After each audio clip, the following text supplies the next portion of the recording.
Beautiful. This sounds beautiful. This sounds beautiful. Oh,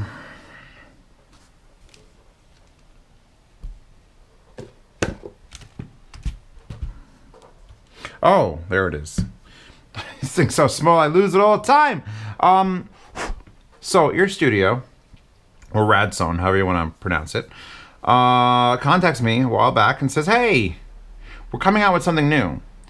And they put out, if you don't remember, they are the people who put out the wonderful, magnificent, and highly coveted ES100, the EarStudio 100, the Bluetooth portable.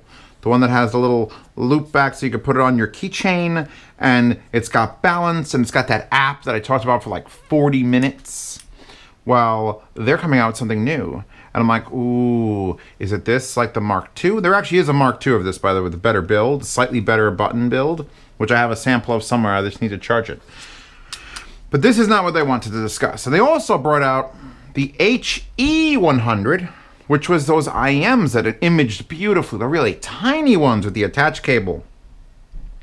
And for some reason, not balanced cable, even though that their unit is one of the reasons many people have gone with a balanced portable setup.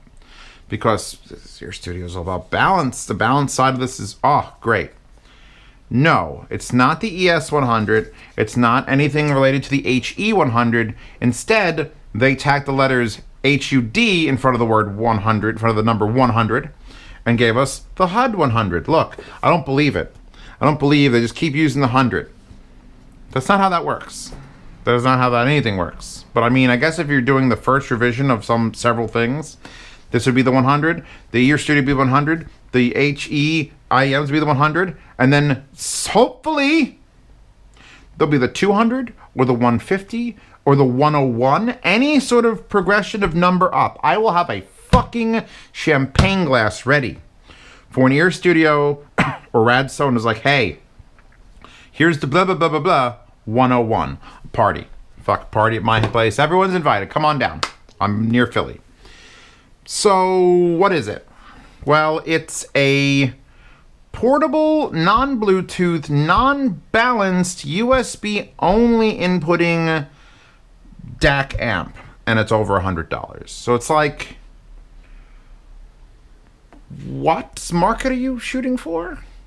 And I would tell you it's the smallest DAC amp, but really, like the dongle DACs that I've reviewed are the smallest DAC amps.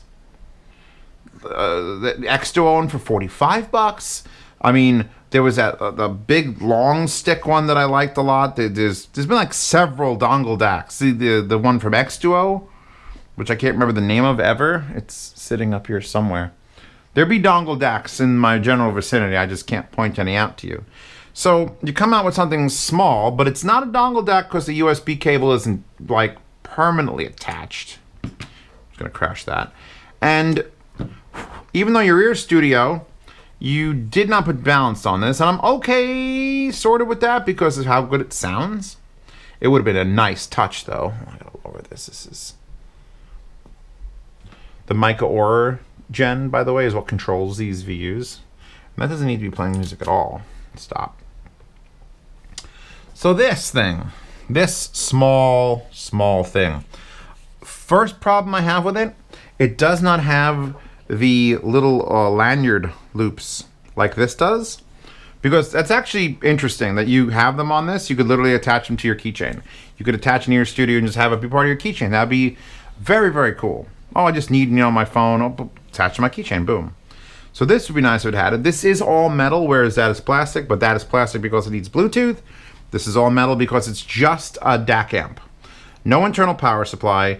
I don't know why they're proud of this fact, but it's like 43% of the volume of space as the EarStudio, but it doesn't do the same task, so why is that a factor?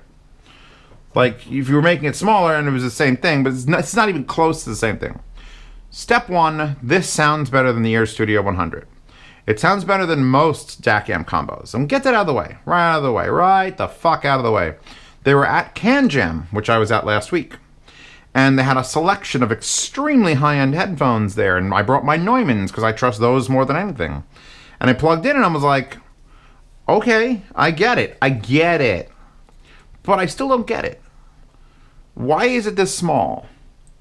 Why does it cost? I know why it costs. If it costs like it sounds, $100. Fine, but it's not exactly the best shape for like a phone, because that would be a dongle DAC that just hangs out and you plug your headphones into a wire and that's fine. This is a unit. This is a desktop unit. So I'll give you the tour. I'll give you let's do it quick. The back side has a USB-C, which that doesn't have USB-C. This has USB-C. Good.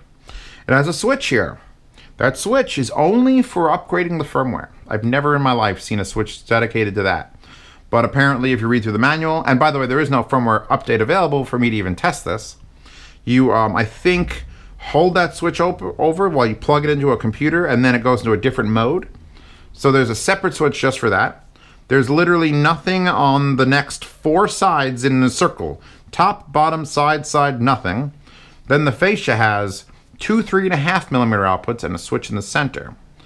Now, it's not for sharing for 2 different people.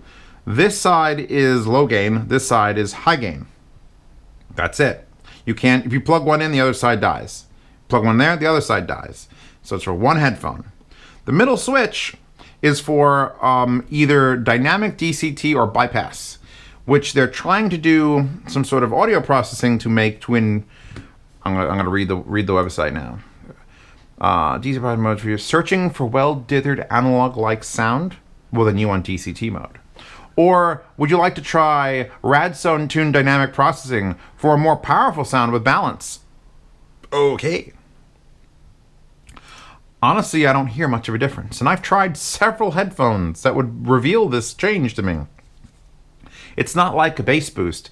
It's not like IFI's 3D enhancements where you flip it and then you take an acid and then jumped into a spin dryer.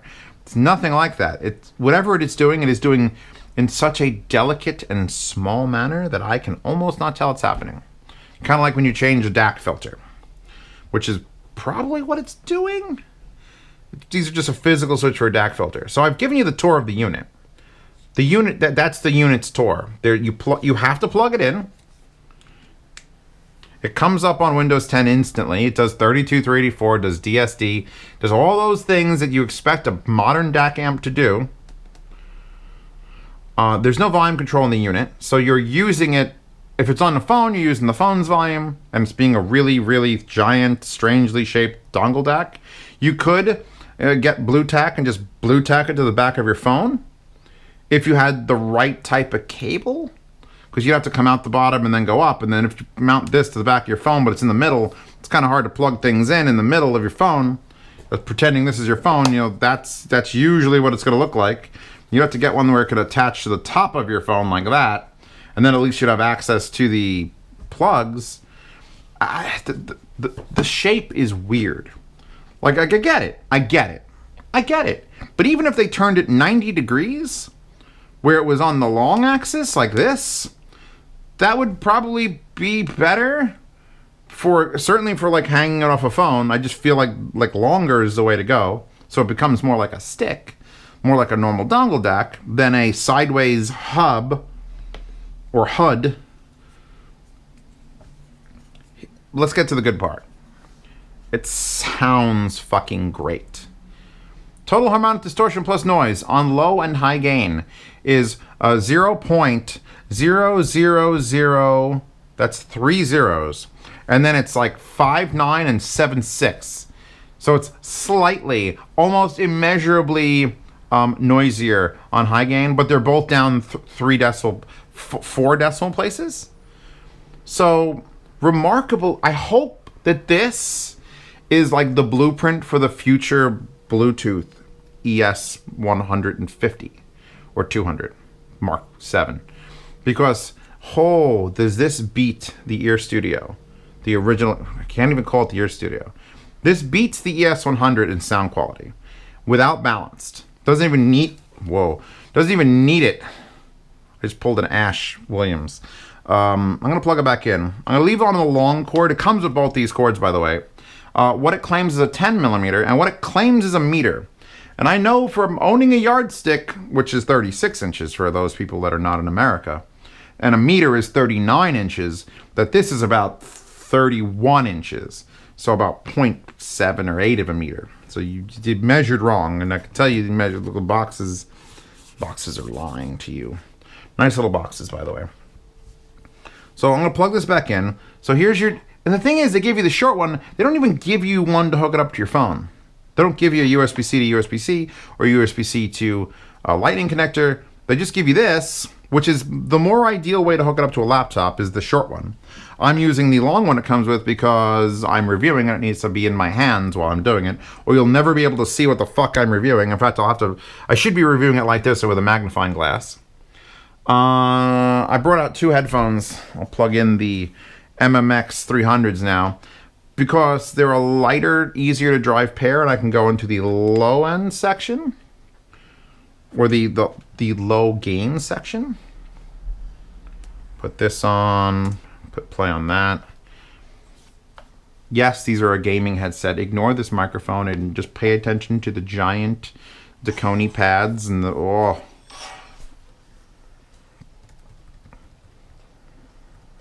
Now I'm near the top of my laptop's output using this on low gain. In fact, if I nail it to the maximum, and then I pause, lower it down 12 decibels, swap it to the high gain output, and unpause again. Exactly the same volume. So 12 decibel difference between low and high gain, which is not an insignificant amount. So the low gain side, very efficient headphones. IEMs, try everything in the low gain first. If it's not enough, if you're getting near the top of your digital volume swing, switch it to the high gain. On high gain, however, I have not found... I mean, I haven't really put M50s on it, T50s on it. But I'm pretty sure putting Aeolus on it would be a good judge. As far as, like, beauty. Could I sell... You know how I determine something in one of these reviews? I'm wearing Aeolus. They're a sellable headphone. You can show anyone Aeolus, and if they hear them properly, they'll buy a set. They'll go, oh, fuck, sold. And I always look at every item I'm reviewing, whether it's the Lear or this freaking crazy audio valve or the Rebel amp, and I go, if someone heard these headphones on this thing, would they buy it? And even on this little, tiny, just we're not getting how tiny that is, amp DAC, you would spend $1,600. They absolutely do Aeolus justice. Or it absolutely does Aeolus justice. If you can hear what music is playing, by the way, this is the Diva Dance from Fifth Element, which is a great movie that everyone should see. Pasta. And has a wonderful soundtrack. Pasta. Okay.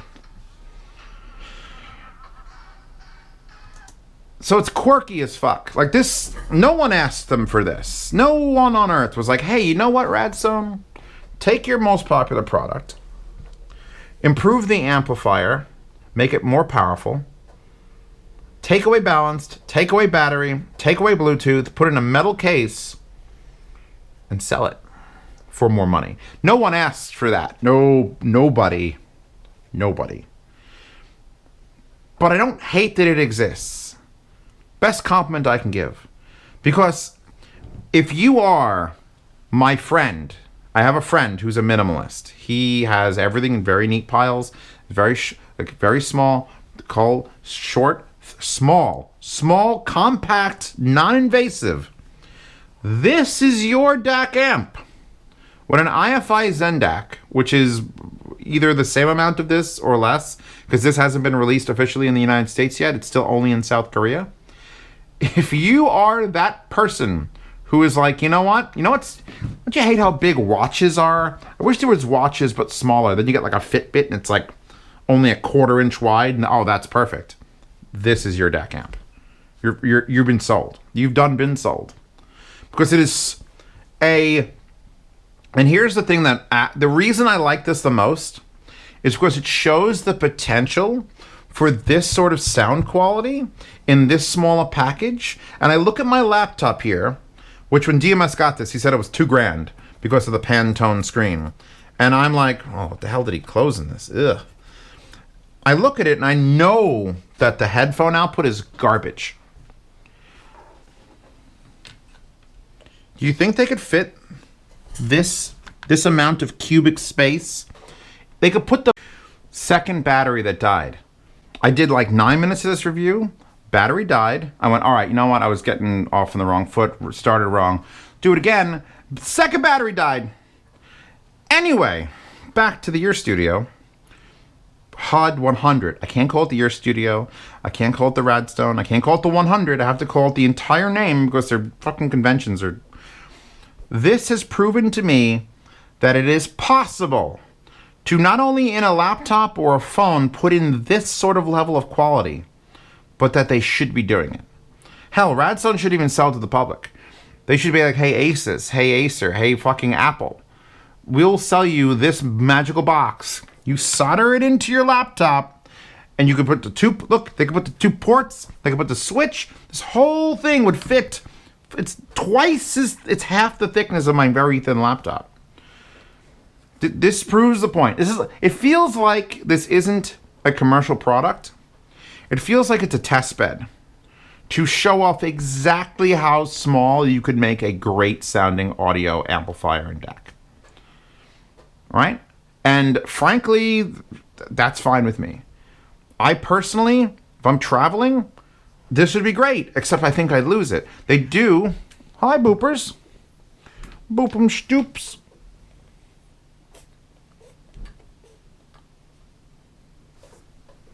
She's a little snotty. They give you this. And here's another thing. They give you this EarStudio sack, like it's a leather-backed, like little case. It's probably not real leather. No. Maybe? Say it's leather? What does it say it comes with? Leatherette, which means not leather, just like a cigarette is not a cigar. And okay, so now it's in this to protect the finish, at least except for this corner. But this doesn't have a hole pierced in it or anything, so I can't, I'm just gonna lose it again. I'm gonna lose it. I'm gonna lose my entire DAC amp. Oh, did I just figure out where to store it? It can fit in my headphone, like boom, boom. Actually, you know what? You wanna be a fucking badass. Let me take this out of here first, which requires like squeezing and thumbing. It's not the best carry case, I'll put it that way. It's nice that it's there, but I wish it covered the whole thing, and I wish something needs to make this better for portability. Because I'm gonna lose it. I'm gonna just lost. Oops, I lost it. This could slide under the smallest thing and inside and go away. I will use it for portability, absolutely. I would almost feel better if this just had the USB plug on it and I could just go and plug it into my laptop like that. I mean, that's sort of shit because then you'll break that off. So, I mean, I'll put on the short one, which is actually what I prefer using it with. Don't want to change ports. So there, that's perfectly fine. Let's clear off all this bulk. Nice bulk.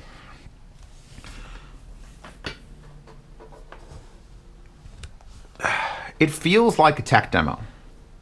It feels like something you manufacture as a company, send out units to major manufacturers and say, look what we can do in such a small space.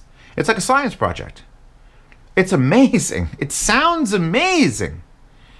And I think if I put it up against the IFI Zendac, minus the X-Bass and the IFI Zendac, it would compete audibly with cleanliness and with actual power behind it. It would compete with a full-size unit. But they made it so fucking small. And I don't know why. Like, if I got a project box, and I'm not joking about this, I could buy a project box, like a big one, and I could put a USB plug in the back, I'll wire it up to this, to that, and then I could get a volume pot, like a big old volume pot, plug it into a 1/4-inch output, and there's this big heavy unit, and you could just plug it into your computer and go, oh, lights up, oh, look at that, oh, it sounds great. And it's only this inside of it. It feels like that Bose demonstration. My father used to sell speakers with Nobody Beats the Wiz. And Bose came in and they had these giant boxes. And when they revealed that, oh my God, look, these aren't actually giant boxes. They're just these little cube speakers. That's what they could do with this. Only that Bose demonstration sucked because there was no mid-range. And this sounds like a fully fledged, in-your-face headphone DAC amp combo. I have no idea why it's so small. It doesn't have the portability options it needs. I'm keeping this, obviously. EarStudio doesn't care if I keep it. I'm not going to put it in the yard sale, I don't think. For the money I'd get for it, maybe 50, 60 bucks. By the way, yard sales, patrons subscribe to our 1st to the 10th, throw a bid, any amount, send it to continental United States or international. For the money it costs, I'm probably going to glue something to the back of it. Or to the front of it. Just a loop. Like something that comes off the back with a little loop so I can put it on my keychain. Then it makes a little more sense. Then if I'm traveling and I'm like, shit, did I remember to bring my DAC amp? Oh, never mind, my keys have one on it. That would make sense. If I could adhere this somehow to my laptop permanently, it would make sense.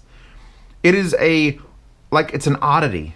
It's one of those things you put on like in a museum. You see the world's smallest, cleanest DAC amp. Here you go. It feels like a production sample. Like, I get it. I'm listening to it. I could tell you it's quality. Like absolutely to the nines. Sounds fantastic. What I can't wrap my head around is the form factor. Why go in the front and not in the side? Why not make it USB and then the plug here? Why not continue your trend of balanced? You had balanced these. You brought the EarStudio IEMs out. You didn't make those balanced. But I mean, if this was just a single 4.4 with an adapter, which by the way, I don't know if those exist yet. Actually, they probably can't. You can't plug. Wait, do I own one of those? I do own. No, I don't own one of. No, I don't. You can't make one of those. Never mind. You can't take a balanced output and put an unbalanced plug into it because it will trip the grounds and bad things will happen. So you'd still need an alternate plug, and to put a 4.4 in this, you have to make it thicker. So I'm brain shooting, which is also known as troubleshooting, for a problem that's not even mine, but we're gonna do it. Put these back on again. Oh, like this is, if every laptop advertised that they have an EarStudio fucking HUD100 sound card in it, you wouldn't need to buy anything external. You'd be absolutely fine. Oh, what do you have? Oh, Aeolus? Yeah, it's fine. Just plug it in. Just plug it straight in. I'm 6 dB down. This is Hans Zimmer's Supermarine from Dunkirk.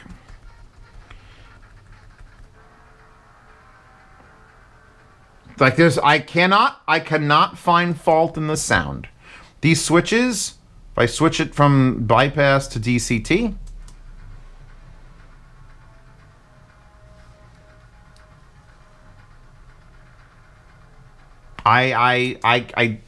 it's not a big enough change for me to even concern myself with the switch. Forget the switch exists. It doesn't do that much magic that I have to focus on it.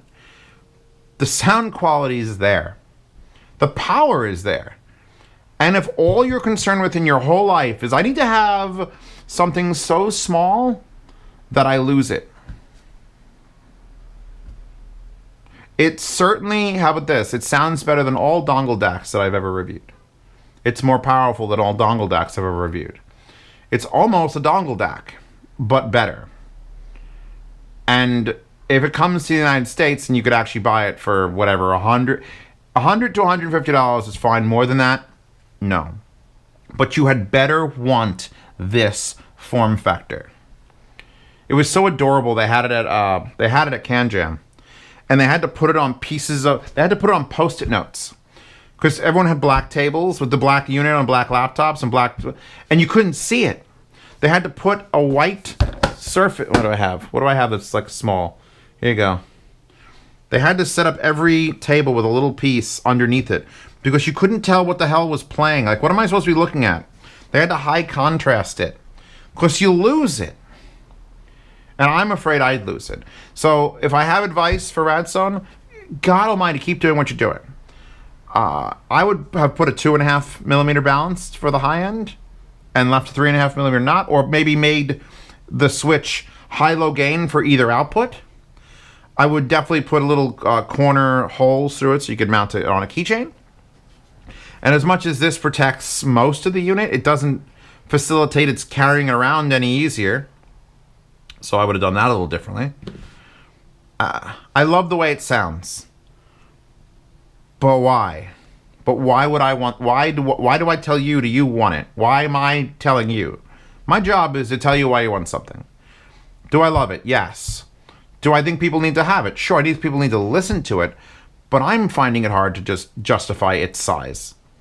There's a point where something is going to be too small.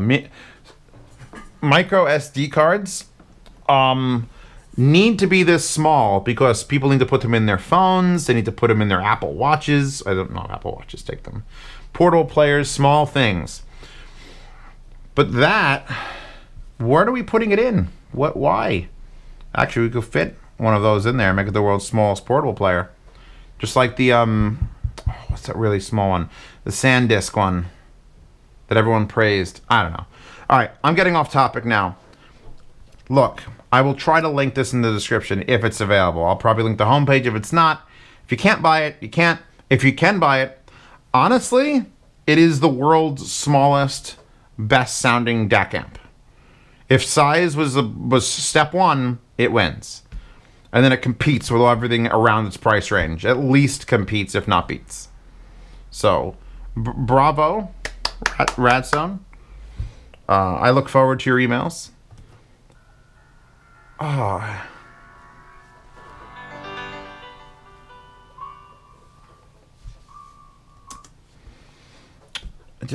Yes. I'm literally staring at it because I don't know what to say. Yes, it sounds amazing. Is it a little bit expensive? Well, not for how it sounds. It just is so hard to deal with. Like, it's just, what am I going to do with this now? You can't even leave it attached to your headphones because it's always going to be left or right. It's not even like in the center. I love it. I hope people figure out better uses of it than I could figure out. Tell me what you think. Tell me why. People do this on YouTube all the time. I'll do it too. Hey, people watching this video that have made it all the way to this point, which is probably like 70 of you. Do you think that this size is good? Do you want to see units? Would smaller have been better? I mean, obviously, if it's smaller, it's just a dongle DAC, and then that would make more sense. But bigger than this, if it was like 3 times thicker, then it was just like an ice cube. Would that be better? I don't think it would. I don't know what to say about this unit. Other than if it had a volume knob, maybe it would then change my perspective. I don't know. It's one of those, like, I love it, but I don't get it. So anyway, tell me what you think. Because I don't know how to mount this even to a phone. I don't even. Do you even? If you even, in the comments. Anyway, check out my Subscribe Star on Patreon to see these reviews early. Usually things end up in the yard sale from the 1st to the 10th. It's a blind silent auction. You name your own price. Starts at 0, usually. Sometimes I have to put a minimum because people have either donated or trying to sell on my channel and they want a certain amount. But I ship for free content out to the United States, half shipping international. Ask me any questions you want on each platform. Both platforms have the same benefits, mostly. See these reviews early in case things sell out. There is a $10 tier for a private behind-the-scenes Telegram chat, which is basically the place I go to make these decisions and argue about products before I review them. There are higher tiers that will be used in the future for hardware swaps, hardware shipping, hardware preview boxes. It's coming. Planning and figuring out how to execute before I actually do the official announcement. But yeah, things are going to happen in those higher tiers because right now there's no reason to join them except for loving me. Thank you for loving me, but I want to give more to you than just love. Giggity. So stay tuned for that. And Hi-Fi Guides and the Hi-Fi Guide Forum. We are out there to compete with other forums having to do with hi-fi and audiophilia, but better because DMS and I created it and we don't like bullshit. So if you're looking for a audio forum that is free of bullshit as much as we can keep bullshit out of it, because bullshit isn't what we do, bullshit is what the people bring. And we try to like look people in the eyes. We're like, hey, don't bring that bullshit around here. But you know, we're still an open and honest forum as much as we can be. yeah, stop by there if you want to check things out. I'm going to clean up my desk, which involves... Okay, it's clean. Anyway, see you tomorrow for another one. I can't lose that. Brought Princess Pasta behind me. I want your opinion on something. You see this? What? The thing in my hand. Yeah, what does it do? It's a DAC amp. Okay, got it. So you plug it in to like your laptop with like a little wire. And then it makes your headphones like it sounds really good. It really does. Do you think it needs to be that small? Yes. Why? As someone who travels a lot? Yeah, but don't you feel like you'd lose this? No, I'm an adult. Well, there you go. That's that. There goes my whole thing. I mean, oh, it's way too small. No, your opinion What matters. the hell? Wow, that is the first time you've ever said that to me. That is really sweet. Oh, She makes good enchiladas too. All right. Anyway, so I guess if I was an adult, I wouldn't lose that. But I feel like it's just. I'm sorry, I ruined everything. You should have given me notes on what to say. It's not this channel, baby. Damn. Anyway, peace out again.